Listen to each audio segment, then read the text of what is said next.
जैसे काशी मुक्ति का धाम है, ऐसे ये अवंतिका भी शिव जी की नगरी, 12 ज्योतिर्लिंगों में एक ज्योतिर्लिंग है, क्षिप्रा गंगा है। इन 4 जगहों को कुंभ का गौरव प्राप्त हुआ है। प्रयागराज, हरिद्वार, अवंतिका और नासिक। इस इतने बड़े देश में विश्व नाम नहीं लेता, पर भारत में इन 4 स्थानों को कुंभ के उत्सव मनाने का गौरव अवसर प्राप्त हुआ है। और अन्य कुंभों का कोई बरसात में है, कोई ठंडी में है, कोई अब पूरा होने वाला है। हरिद्वार का इस समय ये खूब गर्मी में होता है। और यह कुंभ जिसका पौराणिक या ऐतिहासिक वर्णन है कि भाई यहां अमृत गिरा था। जब समुद्र मंथन हुआ, वो अमृत कलश लेकर भागे इस बात के लिए कि राक्षस चाहते थे हम पी लें। वैसे राक्षस चाहें तब भी पी नहीं पाते, पर फिर भी भय तो लगता ही है कि ये पी न ले। और राक्षस यदि अमृत को प्राप्त हो जाएं तो और बुरी हालत समाज की हो जाए। इसलिए उस अमृत को सुरक्षित पात्र को देने के लिए जब भागे तो सौभाग्य से कुछ जगहों में उसके बूंद पड़ गए, और उसमें अवंतिका को भी वह सौभाग्य मिला है। उस अवसर पर यहां आकर उस अमृत बिंदु का, क्योंकि उसके कितने टुकड़े किए जाएं, अमृत अमृत होता है। टुकड़े करने से उसका गुण विभाजित नहीं होता। जैसे गंगा जल यदि पवित्र है तो उसका एक कण भी उतना ही पवित्र है। तो अमृत कितना भी विभाजित किया जाए वो विष नहीं हो सकता। तो सारे अमृत में से 4 जगह बूंद टपकी, उस बूंद का कुछ अंश हम सबको मिले। क्रियाएं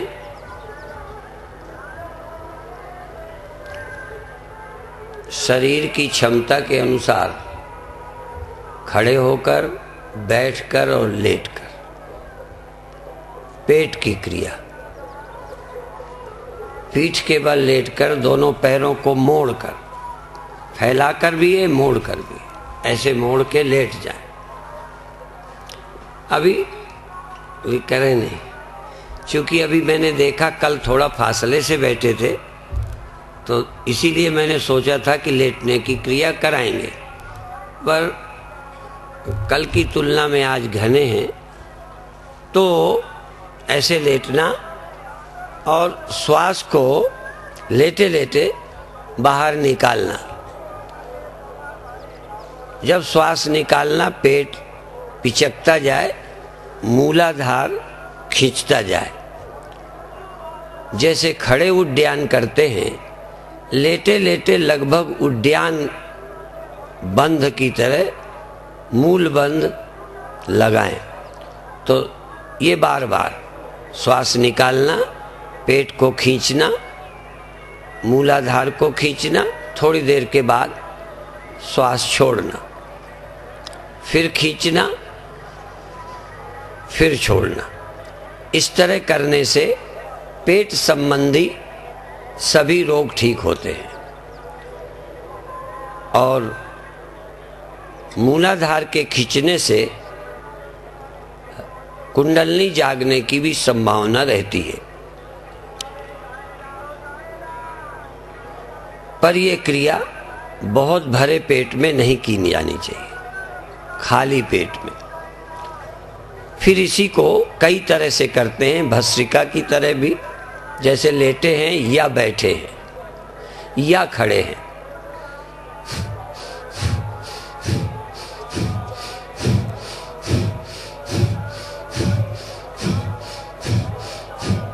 ये एक भस्त्रिका की क्रिया हो गई। लेटे वाली जो आगे करानी है वो बताऊं।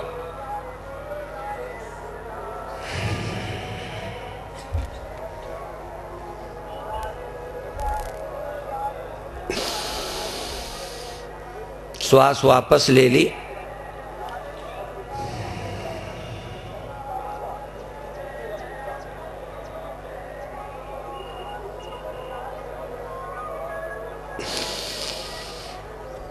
ये लेटे भी कर सकते हैं, बैठ के भी कर सकते हैं, खड़े भी कर सकते हैं। पर जो बूढ़े कमजोर हैं, खड़े करेंगे तो मूर्छा आ सकती है, गिर सकते हैं। फिर घर वाले और पड़ोसी कहेंगे तुम छोड़ दो, क्योंकि मूर्छा आ गई, गिर गए। कोई बड़ी हानि नहीं है, पर गलत गिर जाओगे तो चोट भी आ सकती है। तो लोग कहेंगे वो ऐसे भी बुरा मनाते हैं, इस रास्ते में कोई ना पड़े। जैसे बुद्ध के पिता चाहते थे, क्योंकि ज्योतिषियों के हिसाब से पता चला था कि ये महात्मा हो जाएंगे, तो उन्होंने पूरी कोशिश की कि ये महात्मा न बने। इसलिए नाचने गाने, मित्र मंडली ऐसी व्यवस्था की कि इसमें फंस जाएं। पर कभी कभी उल्टा होता है।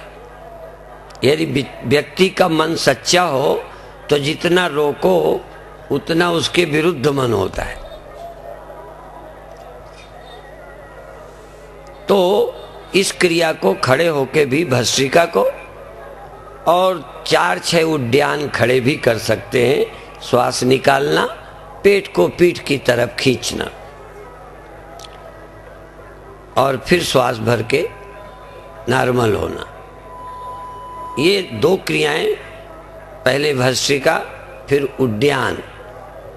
लेट कर उड्डयन ज्यादा बनता है, क्योंकि स्वाभाविक पेट नीचे को जाता है, श्वास निकाल कर खींचने में सुविधा होती है। गिरने का डर नहीं रहता, तो पेट खींचने की आज़ादी रहती है पीठ के बल लेटे होने पर। कहीं डर नहीं कि इधर जुड़ जाएंगे, कि बेहोशी आ जाएगी, कि बैलेंस बिगड़ेगा।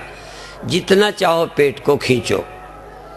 यही उज्जैन में एक संत आर्य समाज के थे, उनका छोटा आश्रम भी यहाँ बन गया है। तो कहते थे पेट का ऑपरेशन है ये, लेट के क्रिया करना। पर वो पैरों को लंबा करके खींच के बिल्कुल लंबा, और श्वास को भरना और एकदम फेंकना, और फेंक कर खींचना, पैर भी खींचना, धड़ भी खींचना, पेट भी खींचना, लंबा रस्से की तरह। और जितना पेट को खींच पाओ खींचो। बल्कि कभी कभी लगे कि मल द्वार खींचकर भीतर आ गया।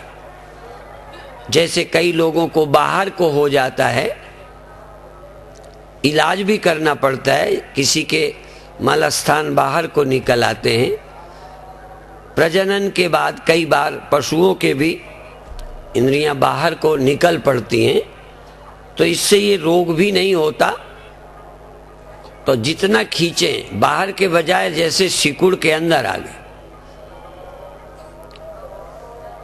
बहुत लोग इस तरह यौगिक क्रियाएं भी इसी के द्वारा करते हैं। जननेंद्री के द्वारा घी खींचना, तेल खींचना, दूध खींचना, केवल पेट के। और आप जानते हो खींचने का क्या है, एक रबड़ का हार्न है, दबाओ तो हवा निकल जाएगी, और छोड़ो तो हवा अंदर आ जाएगी। अभी कई लोग एक आसन करते हैं जिसका नाम है पवन मुक्त आसन। पवन मुक्त आसन, हवा को निकालना। अब कई लोग करते हैं, पर जो इसकी प्रैक्टिस है वो हवा को भर निकाल सकते हैं इस आसन में। पवन मुक्त आसन में हवा भरना निकाल देना, हवा भरना निकाल देना। आश्चर्य ये नहीं कि केवल पहले वाली ही निकलेगी, नई भरो निकालो, नई भरो निकालो। जहां हवा भरी और निकाली जाएगी वहां शुद्धि अपने आप हो जाएगी। कई जगहें कुएं हैं, कमरे हैं, गुफाएं हैं, बंद रहती हैं, तो जब कोई अंदर जाए तो हवा स्वच्छ नहीं होती। तो पेट में हवा भरने निकालने की प्रक्रिया भी लोग कर सकते हैं, और जो हवा ही नहीं खींच सकते, पानी कैसे खींच लेंगे?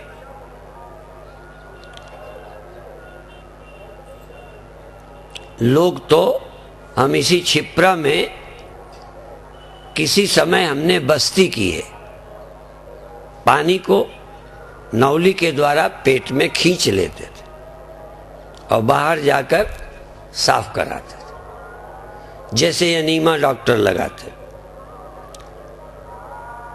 तो मल के रास्ते से पानी खींचना, जननेंद्री के रास्ते से तेल खींचना, और कभी कभी साधु महात्मा बेवकूफ बनाने के लिए ये भी कहते हैं फला महात्मा अपने मूत्र से दिया जला देते। पहले तेल खींच लिया, लोगों के सामने कर दिया, तो तेल ही पहले निकलेगा, वो भरा हुआ है, और दिया जलाओ जल जाएगा। जितना साधु बेवकूफ बनाना जानता है दुनिया में कोई नहीं जानता हो। उनको बहुत तरीके आते। हमारे गुरु भाई यज्ञ में अग्नि प्रकट करते थे।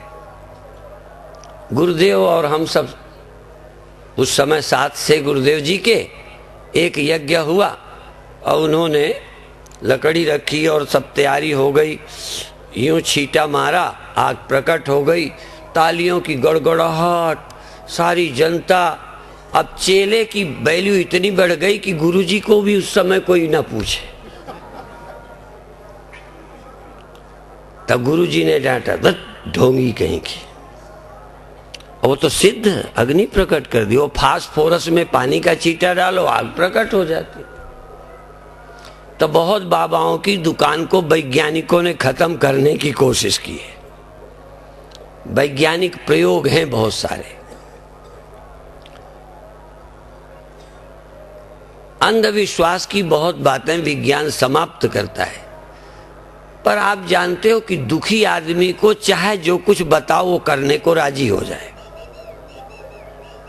तुम दुखी भर हो, ये मंत्र जाप करो, करोगे, इधर को मुंह करके ऐसा करो, करोगे, फला पेड़ में जल चढ़ाओ, जाओगे, तुम देवी में कपड़ा चढ़ा के आओ। हाँ, हमारे यहाँ लत्तहाई देवी, भूखी देवी, मरी माता। अब बताओ, मरी माता, भूखी देवी, हमारे यहाँ लत्तहाई, लत्ता माने कपड़ा, झाड़ी में टांगे। हमने एक पेड़ पर देखा, लत्ते लत्ते लत्ते टंगे, उनका कहाँ है? लत्तहाई देवी। लत माने कपड़ाई देवी, यूं समझो। क्योंकि बुंदेलखंड की भाषा में लत्ता कपड़ा, जैसे लत्ता का सांप, कपड़े का सांप। तो अभिप्राय ये है, और तुम जो चाहते हो उसमें तो साइकोलॉजी ये है कि जो तुम चाहते हो उसके लिए करने को जल्दी राजी हो जाओगे, भी भरोसा कर लोगे। जैसे तुम्हारे शरीर को हजारों वर्ष का करने का यदि हम कोई आसन बताएं और प्रयोग कराएं तो आप करोगे। क्यों? फिर नहीं सोचोगे कि होगा नहीं होगा, गप है। क्योंकि जीना चाहते हो, और जवान रहने की यदि दवा हम देने लगे, अब कुंभ मेले में भी कई दवाइयां दुकान लग रही है जवानी लौटाने की, जरूर कुछ न कुछ खरीद के डिब्बा डुब्बा लोग ले ही जाएंगे, क्योंकि जवानी तो लौटानी ही है। जो आप चाहते हो तभी प्रभावित होते हो। ये सोना दुगना करते हैं लोग, तो क्यों राजी हो जाते हो? लोभी हो, पैसा चाहिए, तो सोना दुगना करने वाली गप तुम्हें सच्ची लगती है। फिर जब चले जाते हैं लेके तुम्हारा भी, तब आंख खुलती है। आंख खुलती तो है पर लुट के खुलती है। हम लोग गंगा स्नान करने जाते हैं। सूचना की थी कल कि भाई कीमती सामान लेके गंगा मत जाओ, यदि अपना टेंट छोड़ते हो तो एक आदमी को छोड़ के जाओ। तो कल पता चला, कल या परसों, कि कोई कुछ रुपया गंवाया आया वहीं घाट पे। और वही जगह अच्छी है गंवाने की, कम से कम छिपरा गंगा में गए। तो अब हमको मक्कड़ जी कहते हैं चले गए। तो हमने कहा अब जब सलाह नहीं मानी तो अपन क्या करें। तो संतों की बात भी लोग जल्दी नहीं मानते, विशेष करके सच्ची बात। सच्ची बात नहीं, झूठी जगपतिया है। क्योंकि जो तुम चाहते हो उस पर भरोसा कर लोगे। जवानी बढ़ाने के, स्वर्ग पहुंचाने के, क्योंकि चाहते हो ना सुखी होने के, तभी तो आप राजी हो जाते हो। और हम लोग क्या कहते हैं, सुख दुख से रहित हो। तुम सुखी रहने की कोशिश मत करो, तुम सुख दुख की परवाह छोड़ो।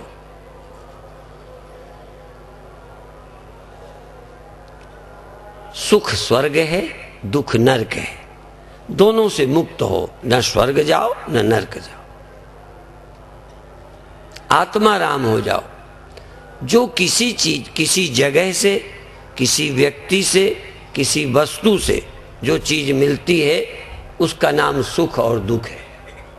फिर ध्यान दो, किसी व्यक्ति से, किसी वस्तु से, किसी देश से मिलता है, या तो वो सुख है या वो दुख है।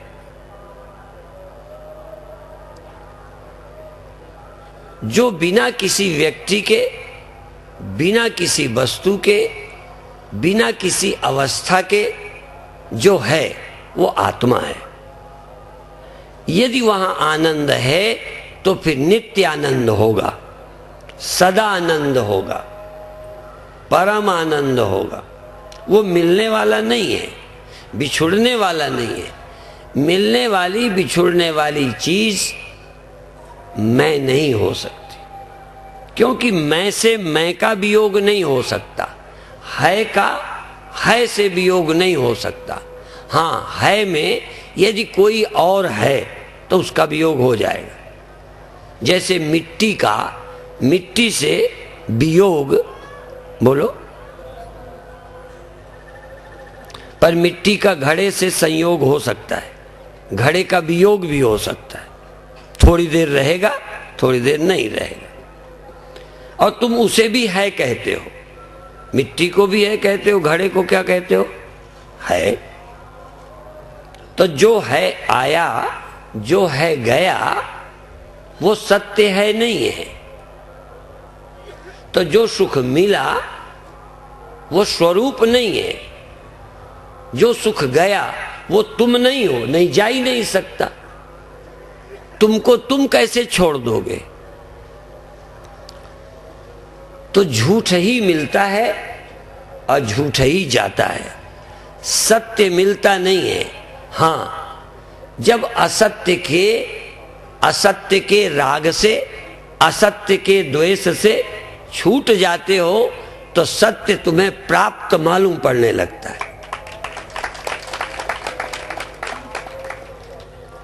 असल में हम राग और द्वेष के कारण, असत्य से आसक्त होने के कारण, जो नहीं रहने वाला उसे है मानकर उसके बनाए रखने में, हटाने में लगे पड़े हैं।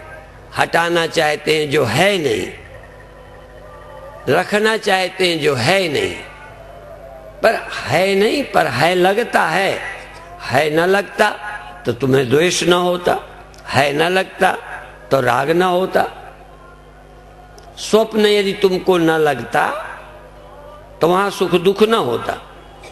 स्वप्न में भी सुख दुख होता है कि नहीं? लाभ हानि होते हैं कि नहीं, अच्छा बुरा होता है कि नहीं, होता है। तो जगने पे क्यों नहीं होता?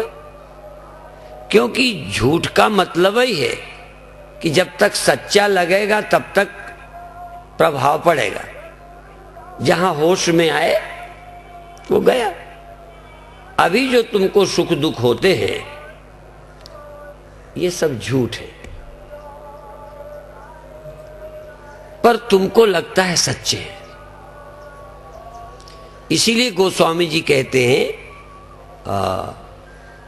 जो सपने सिर काटे कोई, यदि सपने में कोई सिर काट दे तो बिन जागे दुख। भाई जगने में क्यों दूर हो गया? एक प्रश्न है, जगने से क्यों दूर हो गया? क्योंकि सपना था। सच्चा होता तो जगने से दूर हो जाता। और यदि परमात्मा के जानने से जेहि जाने जग जाए हेराई, यदि किसी के जानने से जगत खो जाता है, इसका मतलब जगत अभी भी नहीं है। पर बिना सत्य के जाने जगत स्वप्न नहीं लगेगा।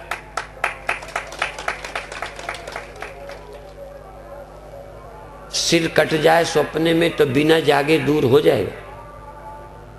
होगा, लेकिन जड़ नहीं।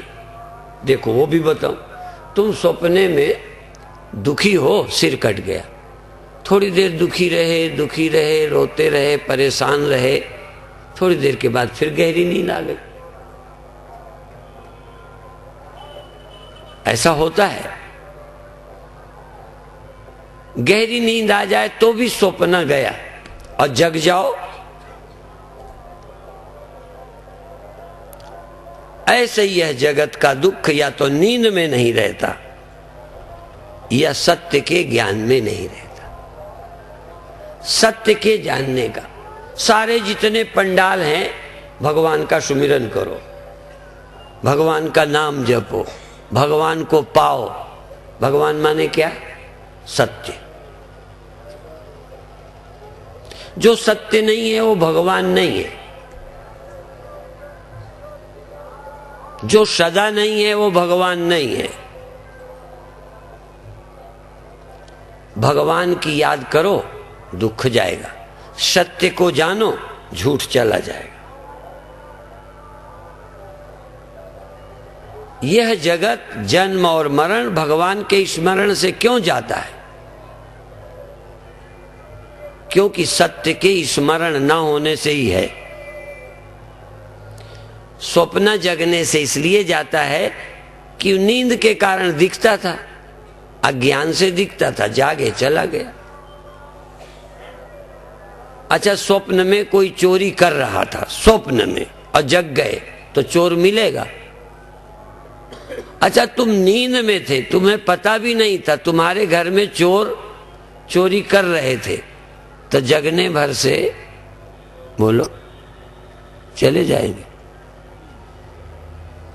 सोए रहो तब तो धन ही भर ले जाएंगे, और जग गए तो तुम्हें भी खत्म कर जाएंगे, ध्यान रखना। इसलिए यदि सोए हो तो सोए ही रहो तो ही अच्छा है। कई लोग कहते हैं, अच्छा एक नौकर को कह दिया सेठानी ने, तू भी शामिल है। तो चोरों ने समझा तो कल पता चल जाएगा, इसलिए फिर लौटे, सेठ सेठानी की सेवा करके फिर आराम से गए। सच्चा सांप उजेले से नहीं जाता। रस्सी का सांप यदि उजेला करते ही सांप ना हो तो इसका मतलब भ्रम था, सर्प था ही नहीं। परमात्मा के जानने से यदि दुख जाए तो दुख होता तो परमात्मा भी नहीं हटा सकता था। जो रस्सी के न दिखने से दिखने वाला सांप रस्सी के दिखने से चला गया, क्योंकि वो रस्सी के न दिखने से लगता था। यदि ज्ञान से दुख जाता है तो इसका मतलब ये है कि दुख सच्चा नहीं है। यदि मौत भगवान के जान लेने से जाती है, अच्छा ये बताओ, तुम मरने वाले हो, ब्याह होने के बाद नहीं मरना पड़ेगा? बल्कि थोड़ा जल्दी ही इंतजाम करना पड़ेगा। बात जरा समझो, यदि मरने वाले हो तो आश्रम में रहो तो नहीं मरोगे, बोलो। अच्छा स्वर्ग चले जाओ तो तुमको हवाई जहाज से, जैसे कई कथा हवाई जहाज में करते हैं, तुमको हवाई जहाज में ही घुमाए वहीं भोजन मिलता रहे जैसे अभी जमीन में रहते हो ना, ऐसा इंतजाम करें कि तुम हवाई जहाज में ही बने रहो, वहीं खाओ, वहीं जाओ, वहीं सब करो, वहीं ब्याह करो, तो जहाज में बुढ़ापा तो नहीं आएगा, बोलो। तो क्या हो गया? मरने वाला महाराज चाहे जहां चला जाए, अच्छा कहां रहने लग जाए तो बुढ़ापा ना आए, इंदौर में कि उज्जैन में कि वृंदावन। जो रस्सी के न दिखने से दिखने वाला सांप रस्सी के दिखने से चला गया, क्योंकि वो रस्सी के न दिखने से लगता था। यदि ज्ञान से दुख जाता है तो इसका मतलब ये है कि दुख सच्चा नहीं है। यदि मौत भगवान के जान लेने से जाती है, अच्छा ये बताओ, तुम मरने वाले हो, ब्याह होने के बाद नहीं मरना पड़ेगा, बल्कि थोड़ा जल्दी ही इंतजाम करना पड़ेगा। बात जरा समझो, यदि मरने वाले हो तो आश्रम में रहो तो नहीं मरोगे, बोलो। अच्छा स्वर्ग चले जाओ तो तुमको हवाई जहाज से, जैसे कई कथा हवाई जहाज में करते हैं, तुमको हवाई जहाज में ही घुमाए वहीं भोजन मिलता रहे जैसे अभी जमीन में रहते हो ना, ऐसा इंतजाम करें कि तुम हवाई जहाज में ही बने रहो, वहीं खाओ, वहीं जाओ, वहीं सब करो, वहीं ब्याह करो, तो जहाज में बुढ़ापा तो नहीं आएगा, बोलो। तो क्या हो गया? मरने वाला महाराज चाहे जहां चला जाए, अच्छा कहां रहने लग जाए तो बुढ़ापा ना आए, इंदौर में कि उज्जैन में कि वृंदावन में।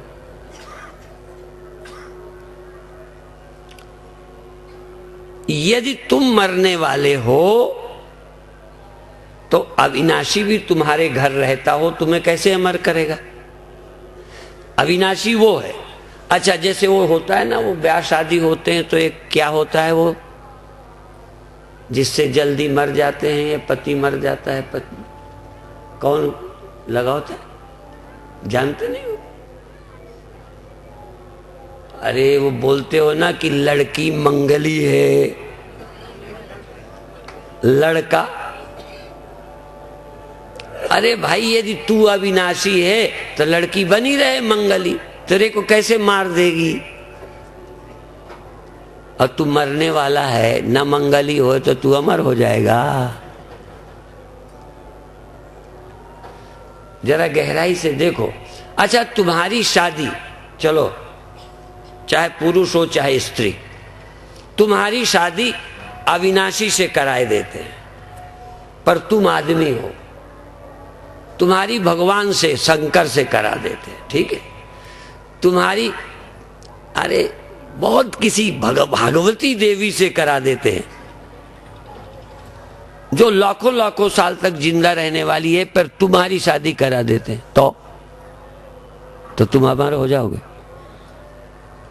क्योंकि तुम अलग हो ना।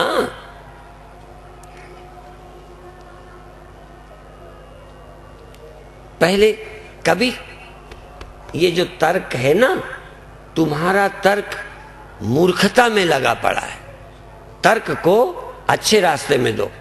मेरे गुरु भाई बोला करते थे, प्रश्न करो, बहस करो, वाद विवाद करो, बादे बादे जायते तत्वबोध, बादे बादे जायते तत्वबोध, वादे वादे वर्धते वैरवन्नी। बहस बहस से बैर की आग लग जाती है, दुश्मनी बढ़ जाती है, और बात करते करते सत्य का ज्ञान हो जाता है।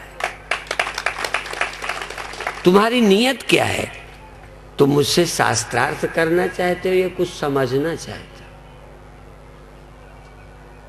तुम्हारा उद्देश्य पूछने का क्या है? जानना है या दूसरे को नीचा दिखाना है? जब हम हार जीत के लिए, दूसरे को नीचा दिखाने के लिए, अपने को बड़ा सिद्ध करने के लिए तर्क करते हैं तो उससे राग द्वेष पैदा होता है। जब हम जानने के लिए पूछते हैं, नहीं भी आपकी बात जमी तो ये कह देंगे कि भाई अभी मेरे समझ नहीं आई, बात खत्म। मैं विरोध नहीं करता, मुझे समझ नहीं आई, फिर तुमने दलील दी, फिर तुमने दलील दी, मैं तुम्हें समझाता हूं। पर तुम यदि ईर्ष्यालु नहीं हो, अहंकारी नहीं हो, विवादी नहीं हो, तो मेरी दलीलों से समझ नहीं आया तो इससे मुझे क्या तकलीफ? तुम कहोगे स्वामी जी अभी हमारी मोटी बुद्धि नहीं समझ आया, दोबारा समझाएंगे।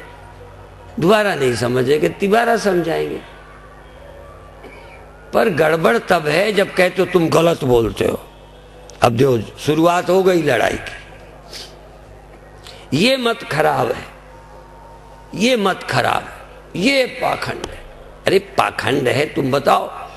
कई लोग कहते हैं शिवोहम, ये बिल्कुल गलत है,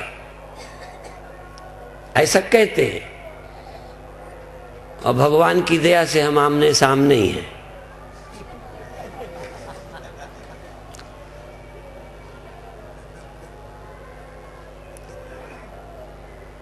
भी शिवोहम गलत है तो आप बताओ कैसे गलत है? हमारी तो समझ नहीं आया कि शिवोहम गलत है। हमारी समझ में तो आया है शिवोहम जैसा सच्ची बात कोई है ही नहीं, बल्कि और हमें पाखंड लगता है। हम खंडन नहीं करते, पर हमें और सब पाखंड लगता है, अंधविश्वास लगता है, झूठ लगता है। यदि तुमको यहां देह से अमर होने का योगासन कोई बतावे तो मैं कहूंगा भाई मुझे विश्वास नहीं हो रहा। तुम कहो हम जाना चाहते, हमने कहा हो, हम तुमको मना नहीं करते, पर देह से अमर होने का उपाय नहीं है। इसी तरह यहीं पर कोई कैंप लगा हो जो तुम्हें सदा जागे रहने की दवा दे, सदा जागे रहने की, तो मैं नहीं जाऊंगा। क्यों? मेरा मन कहता है 24 घंटे जागा नहीं रह सकता, चूंकि ये गुणों की अवस्था है। जागृत स्वप्न सुसुप्ति थोड़ी लंबी तो हो जाती, लंबी तो ड्राइवरों की हो जाती। जागृत अवस्था कार के मालिक से ज्यादा ड्राइवर की है। हमने एक बार सुना, सोने के ठाकुर जी थे, गणेश जी, और सोने के वाहन चूहा। ऐसा कोई मौका आया, बिकने चले गए, तो उन्होंने तौल के हिसाब से गणेश जी 5,000 के, और चूहा जरा तगड़ा था, वो 10,000 का। तो आदमी नाराज हुआ, ये क्या मामला है? गणेश जी 5,000 के और चूहा 10,000 का। कहना मैं चूहा नहीं खरीदते ना गणेश, हम तो सोना खरीदते, जो ज्यादा वजन का है ज्यादा है।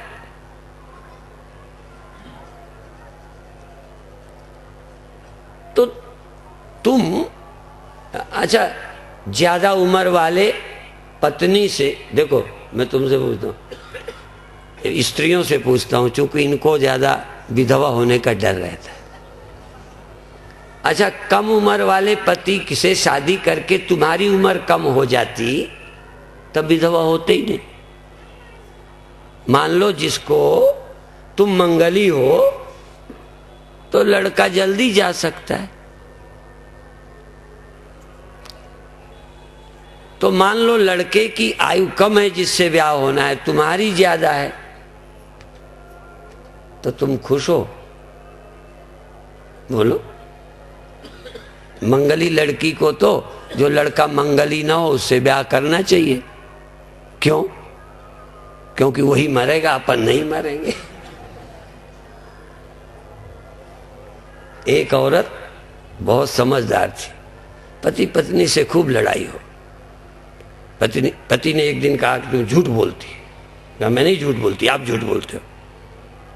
तो फिर वो कहती क्या है कि यदि मैं झूठ बोलती हूं, यदि तुम झूठ बोलते हो तो तुम मरो, यदि तुम झूठ बोलते हो तो तुम मरो, और मैं झूठ बोलती हूं तो मैं विधवा हो जाऊं। माने मरो तुम्हें।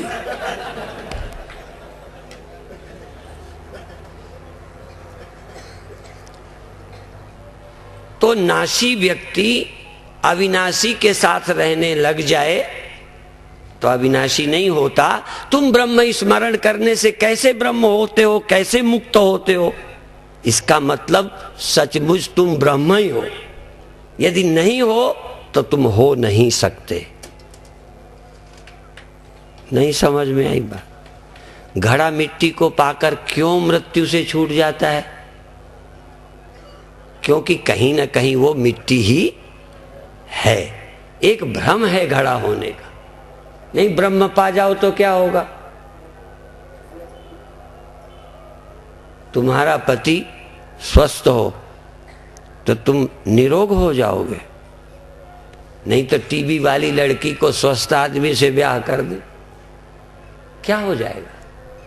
तो तुम यदि जीव हो और तुम्हें ब्रह्म मिल जाए तो तुम जीव ही रहोगे। असल में जीव हम नहीं हैं, जीवत्व का भ्रम है। इसलिए ब्रह्म ज्ञान होते ही जीवो ब्रह्मैव ना परा।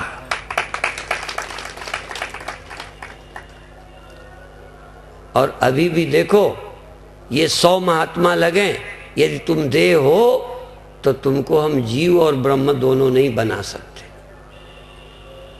यदि तुम देह हो तो हमारे उपदेश से तुम जीव हो जाओगे। चलो ब्रह्म ना बनाए, जीव ही बनाते। और यदि ये सारे कुंभ में तुम चलो देह न होकर जीव ही हो जाओ ना, तब भी तुम्हारा काफी काम बन जाए। तो कम से कम तुम मरोगे नहीं। इसीलिए भगवान श्री कृष्ण कहते हैं, वाशांसि जीर्णानि यथा विहाय नवानि गृह्णाति नरोपराणि तथा शरीराणि विहाय जीर्णान अन्यानि संयाति नवानि देहि। जैसे मनुष्य कपड़ा उतारता है, कपड़ा उतारने में दूसरा पहनने में तुम मर जाते हो ना, तो जीव एक देह छोड़कर दूसरा देह पहनता है, इसमें मौत क्या है? तो हमारे उपदेश से तुम जीव हो ये पहचानोगे कि हमारे उपदेश से जीव हो जाओगे। यदि जीव पहले से नहीं हो तो हम तुमको जीव बना सकते हैं। तो ये जो उपदेश वाले भगवान कृष्ण, देह चेंज होता है तू देह को धारण करने वाला है, ये समझा रहे हैं। समझ में आएगा अर्जुन को कि अभी तक वो आदमी है, फिर जीव कर देंगे भगवान। हमने तो देखो व्यास गद्दी से बोलते हैं, भगवान भी तुम्हें बदलने में समर्थ नहीं है। जो तुम हो वो समझाने में समर्थ है। जो तुम्हारा भ्रम है वो दूर कर सकते हैं। मरने वाले को यदि कोई अविनाशी बनाता है तो अविनाशी की याद करते रहो। अविनाशी का दोस्त, स्वस्थ आदमी की दोस्ती करें, थोड़ा तुम पर प्रभाव पड़ेगा। जैसे सुबह सुबह मैं तुम्हें टहलाने ले जाता हूं। कई इसमें चाहते होंगे कि स्वामी जी ने बिना मतलब का चक्कर डाल दिया। ठीक है, सुबह वहां तो संग का इतना असर तो पड़ता है कि पहलवान के साथ रहो तो सुबह सुबह उठना पड़ेगा, आसन करने पड़ेंगे, कुछ इतना। लेकिन उससे पूरा तुम वही नहीं हो सकते। जैसे दो बातें कहते हैं, लोहे का पारस का संग हो जाए तो लोहा क्या हो जाता है? सोना हो जाता है। सुना है हमने, करके तो देखा नहीं। और कोई इनमें से करके देखने वाला हो तो जरा हम उसके भी दर्शन करेंगे। तो लोहा पारस के संग से सुना है कि लोहा सोना हो जाता है, बड़ा कीमती हो गया, पर पारस नहीं हुआ। ऐसे ही हो सकता है परमात्मा पारस हो तुम लोहा हो तो सोना हो जाओगे, अच्छे किस्म के हो जाओगे, पर वो कैसे हो जाओगे? तो जिनके दिमाग नहीं है ना, वो तो साफ ये तो कहते ही नहीं है, क्योंकि अयम आत्मा ब्रह्म जीवो ब्रह्म यो ना परा, वो कह देते हैं ये लिखा ही गलत है। समझा तो सके नहीं, दिमाग तो गोबर भरा हुआ है दिमाग में। ये बात समझाना कि तुम ब्रह्म हो, अच्छा तुम मर जाओगे, ये समझाने में हमें कोई कठिनाई है? बोलो, तुम मर जाओगे ये समझाने में कोई दिक्कत है? वो तो समझे ही बैठे हो, मोहर और लगा दी। अच्छा तुम जीव हो, दुखी सुखी हो, कर्ता भोक्ता हो, इस समझाने के लिए हमारा भाषण सुनना है? बोलो, तो हो ही दुखी। तुम दुखी नहीं हो, तुम मुक्त हो, तुम चैतन्य शिव हो। इस समझने में तुम्हें भी मेहनत है, ऐसा नहीं है, मुझे पता है कि मेहनत है। तुमसे ये सब जलते हैं, तुमसे ये ईर्ष्या करते हैं, पति ही खराब है। पत्नी तो सुनने को तैयार ही बैठी है कि पति ही खराब है। अब पति भी तैयार बैठे हैं, तुम्हारी पत्नी अच्छी नहीं है। कहते बिल्कुल ठीक कहते हो, उसमें क्या है? वो तो तुम समझे ही बैठे हो, सिर्फ हमको थोड़ा कहना है बस, तुम हमारे पक्ष में। तो जो तुम समझ ही रहे हो, यदि गुरुओं को वही समझाना था तो तुम समझदार पहले ही थे, तो गुरु की अटकी क्या है? तुम असल में सही नहीं समझते हो, इसीलिए अब भगवान की जरूरत नहीं है, गुरु की जरूरत है।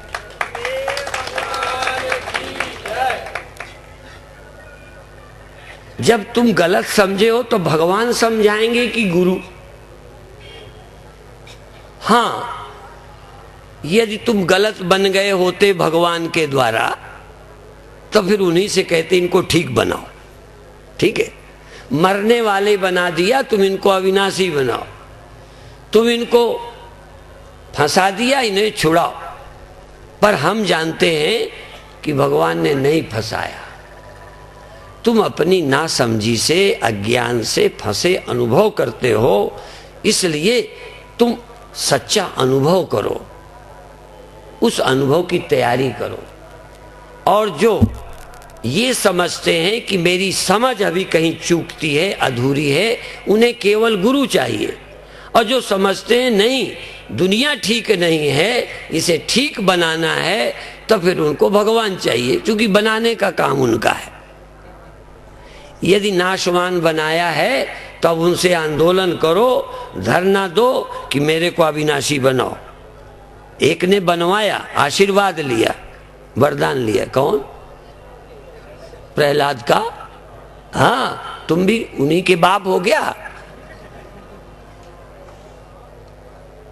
क्यों रे, पहले के कर्मों से हम गलती से नाशवान बन गए हैं, अब भगवान से कहेंगे अब हमको अविनाशी बनाए, तो हम उज्जैन में हमेशा रहेंगे, आश्रम में हमेशा बने रहेंगे।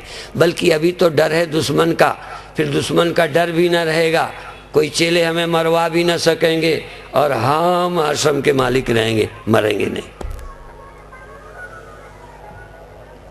इसीलिए चाहे भगवान के भगत हों, आश्रम छोड़ के चले गए, नहीं गए ना?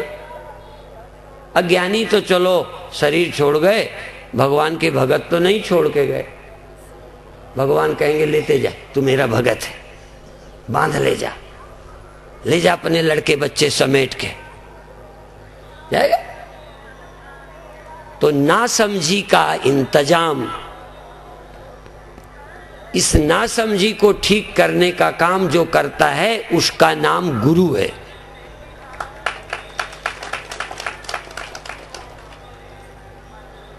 और जो समझ तो ठीक नहीं करता, सिर्फ आशीर्वाद देता है, उसका नाम सिद्ध है, सिद्ध। और मान लो इस कुंभ में एक सिद्ध आ जाए और एक गुरु आ जाए, तो तुम कहां जाओगे? यहां झूठ नहीं बोलना। हाँ, तुम भी सब वही आशीर्वाद वाली लाइन में चले जाओगे। इसीलिए तुम परीक्षित नहीं हो, तुम परीक्षित नहीं हो, धोखे से आ गए हो, तुम परीक्षित नहीं हो। परीक्षित वो है कि एक तरफ अप्सराएं भेंट की जा रही हो, एक तरफ स्वर्ग का सर्टिफिकेट बट रहा हो, एक तरफ अमर होने की दवा बिक रही हो, सिर पर हाथ रख करके सदा यहाँ बने रहने का आशीर्वाद वरदान मिल रहा हो, और एक तरफ कोई ज्ञानी कथा कर रहा हो, तो वो परीक्षित हैं जो कथा में जाएंगे, किसी सिद्ध के पास नहीं जाएंगे। उसका नाम है जिज्ञासु, उसका नाम है परीक्षित। और परीक्षित को भी कथा न सुनने के लिए आए थे कि तुम अमृत ले लो, अब पी लो, अमृत पी लो, कथा की क्या जरूरत। इसलिए उसका नाम परीक्षित है। और तुम कथा में जाते होते, बीच में अमृत बंटता होता तो कहते कल चले जाएंगे कथा में, कोई आज ही अटकी है क्या, आज अमृत ले लेते। अभी आपकी अकल साफ नहीं है, अभी आप जानने में पूरे ईमानदार नहीं हैं, आपको अभी ज्ञान की महिमा ही नहीं मालूम।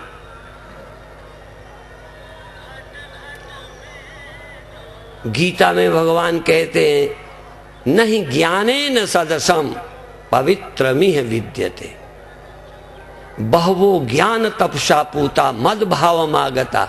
ज्ञान से मेरे को प्राप्त हो गए हैं, चल के नहीं। किसी जगह चल के जाओगे, किसी मित्र को मिलने जाओगे या मित्र आएगा, ना हम भगवान के पास जाएंगे न भगवान हमारे पास आएगा, सिर्फ जानेंगे बस। अच्छा, घड़े के पास मिट्टी आएगी ना, छोड़ गई है ना। अच्छा, घड़ा मिट्टी के पास जाएगा ना, अभी दूर रहता है ना। केवल कोई गुरु मिल जाए तो मिट्टी मिल गई, केवल ज्ञानी मिल जाए तो ब्रह्म मिलेंगे, और ज्ञानी न मिले तो फिर भगवान मिल जाएंगे मिल जाएंगे मिल जाएंगे मिल जाएंगे मिल जाएंगे, सोचते सोचते मर जाएंगे, मिलेंगे नहीं।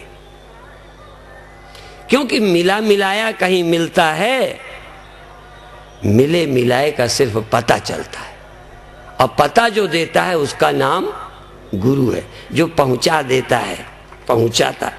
देखो कहीं पहुंचाते हैं क्योंकि वो वहां रहता है, तुम यहां रहते हो। कई ऐसे गुरु हैं जो तुमको उठा के वहां ले जाएंगे, अपन लेवे नहीं जाएंगे। ये सपने वाला अपने देह को भूलकर सपनों में जाने कहाँ है। आराम से मच्छरदानी लगी है, खाट में पड़ा है, कोई चूहा भी नहीं है, मच्छर भी नहीं है, सांप भी नहीं है, कोई बदमाश भी नहीं है, पर तुम सपन में रोड में फंसे हो। भाई एक धक्का मारेंगे तो आ जाओगे ठिकाने, कुछ नहीं, कहाँ आना। जागे। तो जैसे स्वप्नों से जगने का तुम्हें गुरु की जरूरत पड़ी है क्या? बोलो। आप जब स्वप्न देखते हो तो गुरु आते हैं?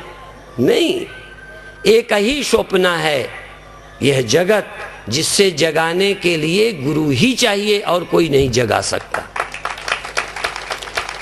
पिता नहीं जगा सकते, पति नहीं जगा सकता, बेटा नहीं जगा सकता, वैज्ञानिक नहीं जगा सकता।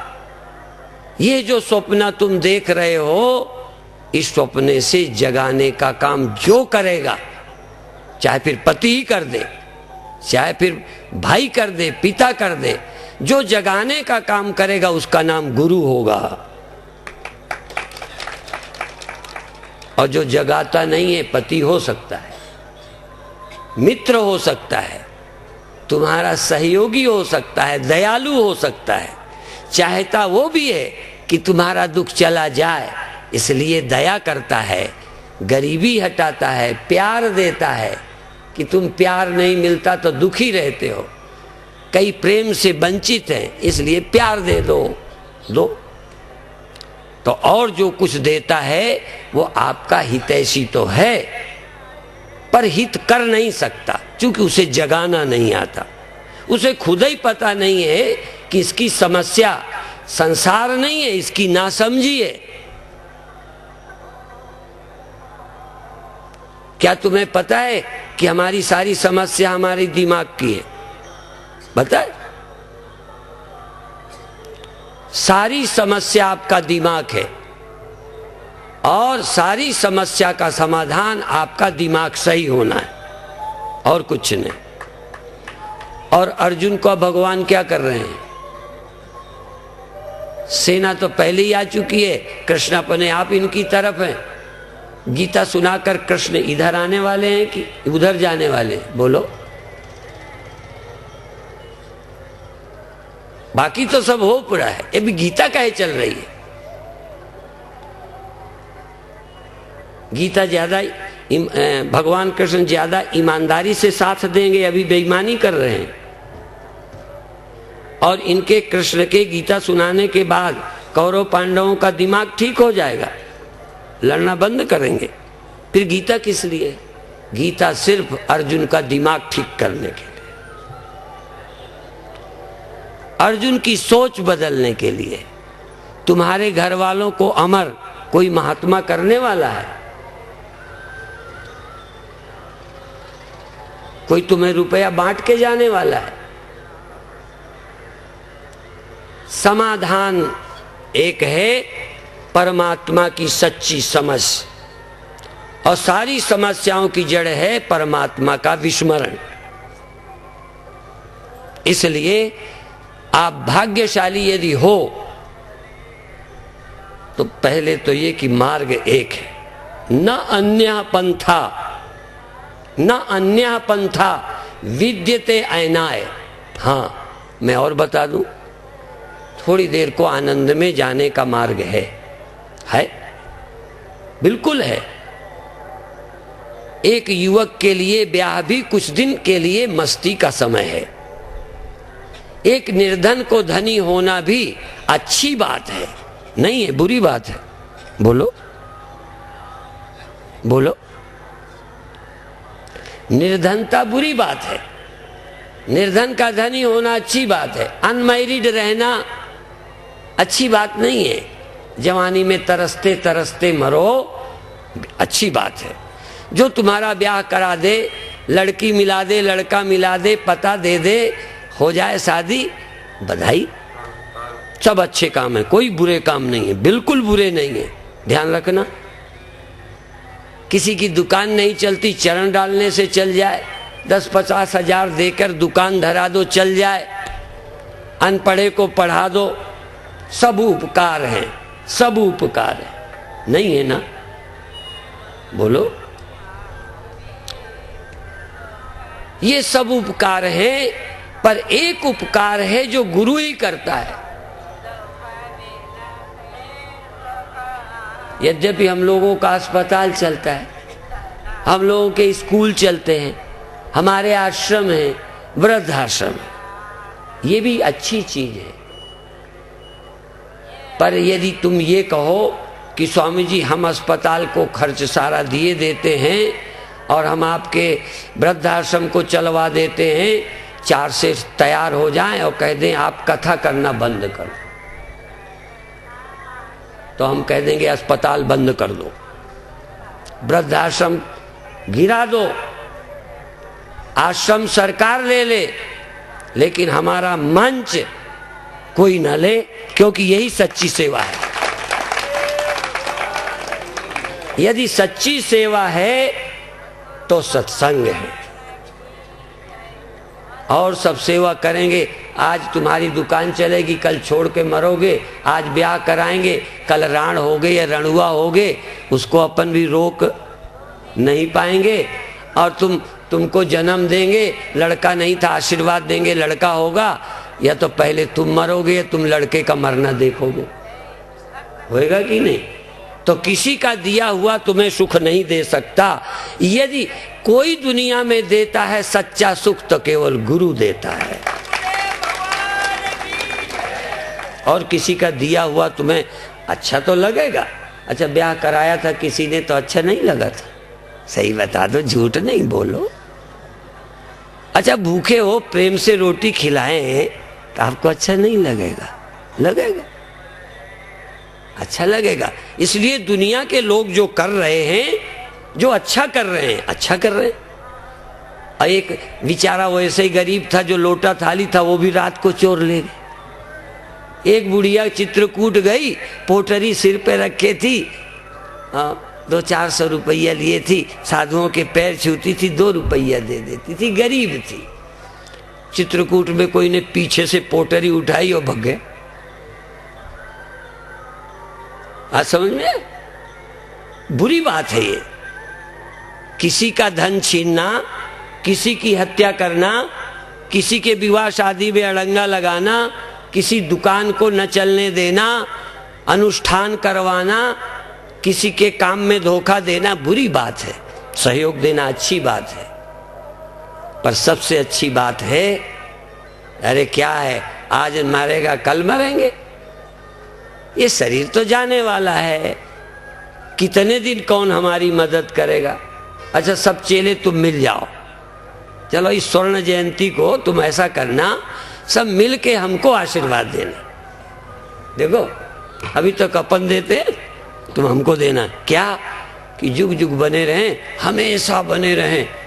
स्वर्ण जयंती को कहना 50 नहीं, समी शताब्दी सन्यास की बनाई जाए, हैं?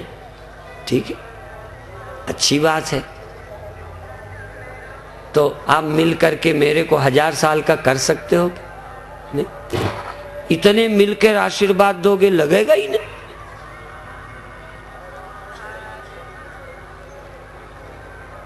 तो सच्चा क्या है?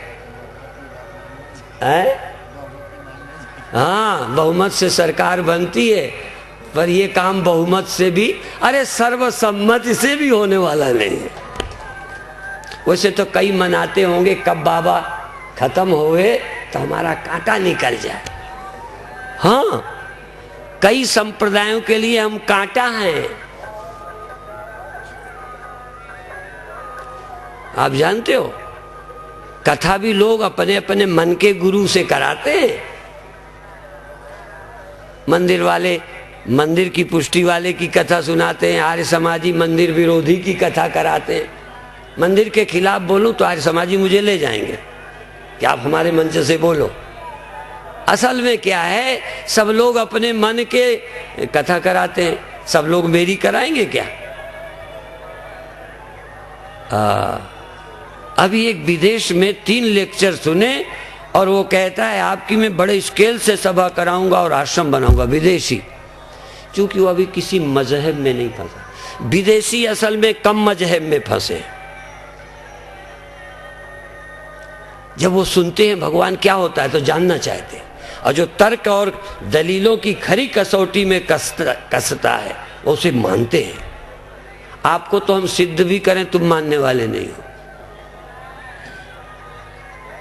सिद्ध करने तुम लोग तो पहले किसी में बंधे हुए हो, और हमारे बहुत पहले गिरधर हुए हैं, उन्होंने लिखा है जब तक फांसी मजहब की तब तक होए न ज्ञान, मजहब फांस टूटे तभी पावे पद निर्माण, पावे पद निर्माण निरंजन माही समावे।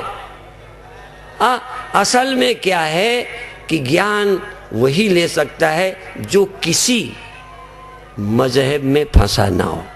मजहब में फंसा ना हो तो मुसलमान ज्ञान प्राप्त कर सकता है, ईसाई प्राप्त कर सकता है, बनिया प्राप्त कर सकता है। और सच बताऊं, आज तो हम लोगों को राजनीतिज्ञों ने वहां खड़ा कर दिया है कि हरिजन हमसे ज्ञान नहीं प्राप्त कर सकता, क्योंकि हम सवर्ण हैं। नहीं समझ में? ये चक्कर हो गया। हमारे गुरु के हजारों हरिजन शिष्य हैं जो गुरुदेव के लिए रोते थे, पर राजनीति ने जाति पार्टी का भेद ऐसे डाल दिया। और हमने जब से राम जन्मभूमि का काम किया तो कई पार्टी वाले भी हमें दुश्मन समझते।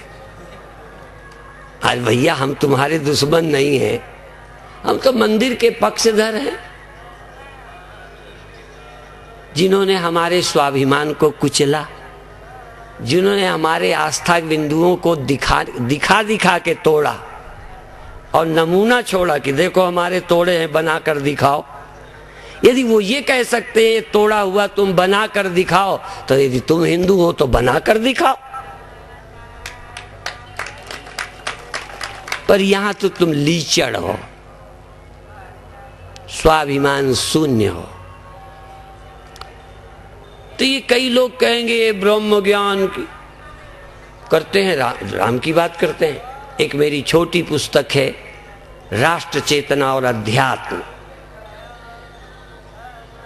अध्यात्म राष्ट्र विरोधी नहीं है, अध्यात्म समाज विरोधी नहीं है, अध्यात्म परिवार विरोधी नहीं है, अध्यात्म कर्तव्य विरोधी नहीं, बल्कि कर्तव्य से कतराने वाले अर्जुन को अध्यात्म की शिक्षा देकर कर्तव्य में खड़ा करने का काम करती है गीता। तुमको हिजड़ा नहीं बनाती, नपुंसक नहीं बनाती, कायर नहीं बनाती, कमजोर नहीं बनाती, डरपोक नहीं बनाती कि दुकान करेंगे तो मोक्ष नहीं होगा, बनिया कैसे तरेंगे, शूद्र कैसे तरेंगे। गीता कहती है स्त्री वैश्य शूद्र कोई भी हो, मेरी गीता का संदेश सुने तर जाएगा। तो आप भाग्यशाली हो। फिर थोड़ी क्रिया करो, आंख बंद करो, आंख बंद करो, और आंख बंद करने के बाद अभी थोड़ा सा श्वास पहले निकालो, थोड़ा निकालो, अभी जल्दबाजी मत करो, आराम से निकालो और फिर आराम से अंदर ले लो। वैसे अलग अलग छेदों से भी लेने की बात है, पर समय नहीं है। आराम से श्वास निकालो और आराम से श्वास फिर भरो, फिर थोड़ा उसे झटके से फेंक दो, झटके से, पेट अंदर श्वास बाहर, फिर श्वास अंदर। पहले प्रैक्टिस करो, जल्दी मत करो। जो ट्रेंड है वो चाहे जल्दी करें, पर पहले श्वास बाहर करो, पेट दब गया, श्वास अंदर आई, पेट उभर गया, पेट दबा, श्वास बाहर, श्वास अंदर, पेट उभर गया। अब थोड़ा तेज, श्वास बाहर, पेट अंदर, श्वास अंदर, पेट उभर गया। बहुत अच्छे, नाक से, मुंह से नहीं, नाक से श्वास लो। बहुत अच्छे, बहुत अच्छे, बहुत अच्छे। अंदर सजग, चेतन, चेतन, होश में, एक एक चीज पता चले, कैसे श्वास, शरीर में क्या हो रहा है। रुक जाओ, आंख बंद रखना, रुको, 1 सेकंड 2 सेकंड को श्वास रोको, और जब तक रुक सको रुके रहो, और फिर लेना शुरू करो, फिर शुरू। जब तक रुके रहो, बिल्कुल श्वास ना लो। जब लेना या छोड़ना हो फिर शुरू कर दो। 3 बार करना है, शुरू करो। बहुत अच्छे, बहुत अच्छे।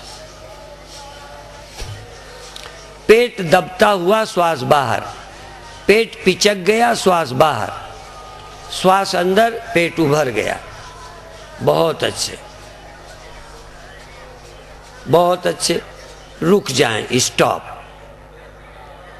2-4 सेकंड बिल्कुल श्वास ले ही नहीं, छोड़ें ही नहीं, रुक जाएं, और जब जरूरत पड़े फिर श्वास लेना शुरू कर दें। उड़ता जाए, उड्डयन हो जाए।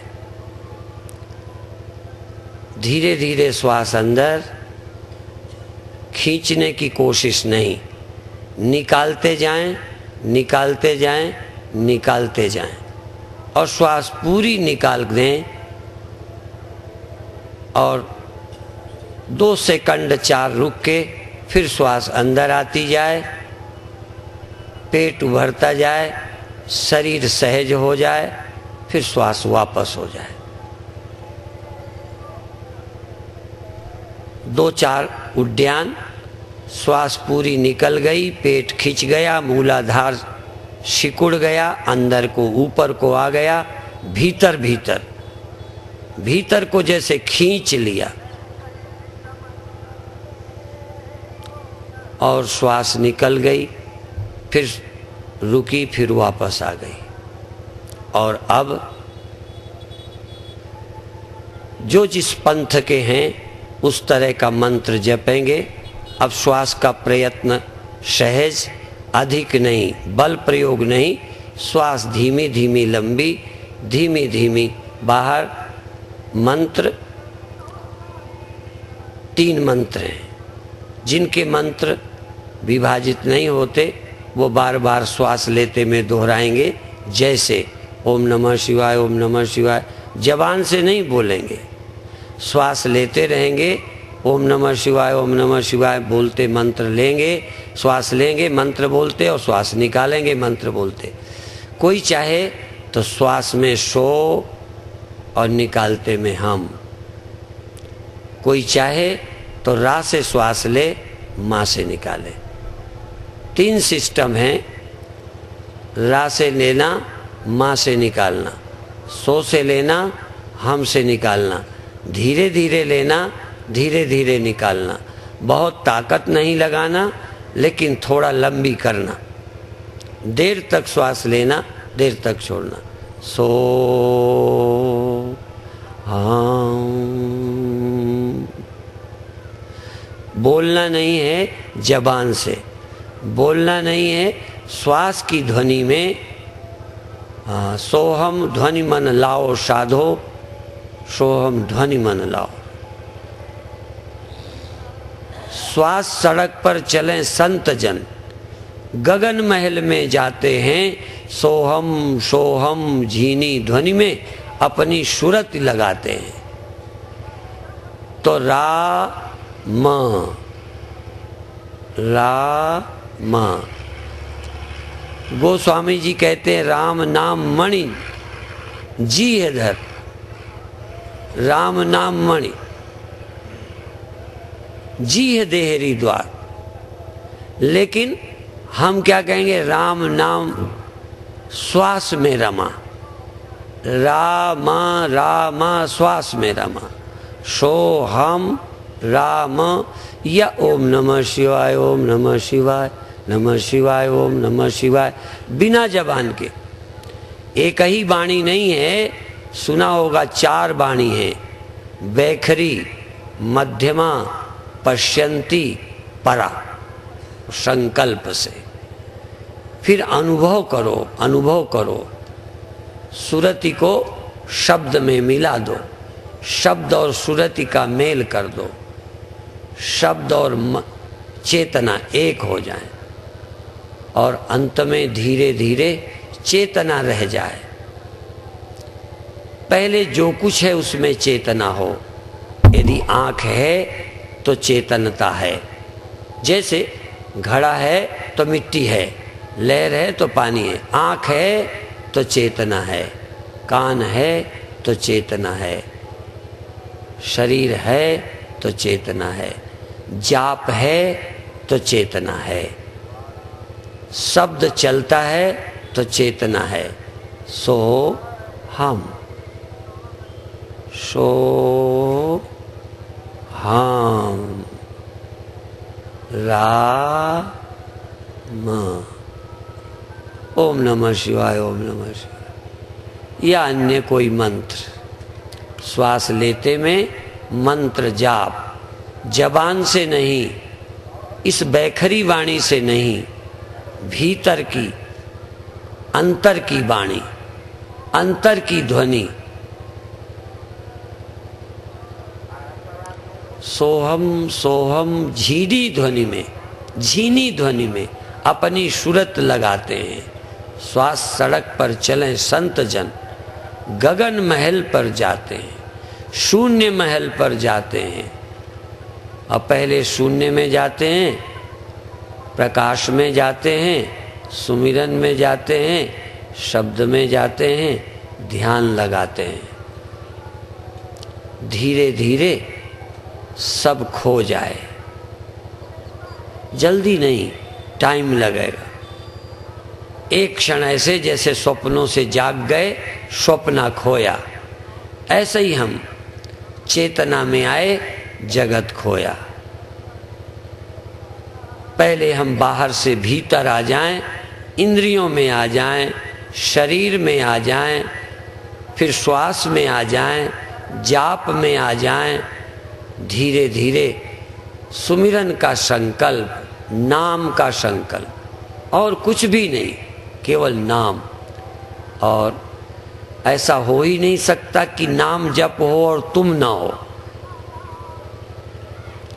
जैसे बिना जल की लहर हो नहीं सकती, बिना तुम्हारे जाप भी नहीं हो सकता, सुमिरन भी नहीं हो सकता, सच तो बताएं प्राण भी नहीं हो सकता। तुम प्राणों के प्राण हो, मन के भी मन हो, इंद्रियों की भी इंद्रियां हो, संसार के सार तुम हो। सजग रहो, सुमिरन करो, सुमिरन करो, सुमिरन करो। और एक टाइम हो, 1 सेकंड, घंटों नहीं, 1 सेकंड ऐसा हो जब न श्वास हो,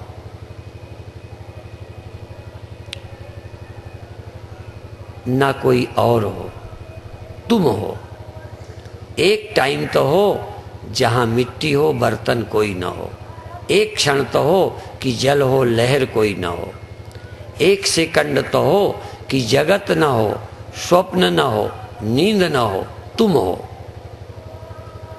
तुम बिना नींद के हो, तुम बिना स्वप्न के हो, तुम बिना जगत के हो, क्योंकि तुम जगदाधार हो। मेरे गुरुदेव जगदाधार शब्द का प्रयोग करते थे। जगदाधार, सर्वाधिष्ठान, धात्रे नमः। जगत का आधार कौन? कोई थर्ड पर्सन? जो जगत का आधार है वही यहाँ मन का आधार है। को देव यो मनः साक्षी। जो जगत का आधार है वही शरीर, इंद्रियां, मन और अहंकार, अज्ञान का आश्रय है।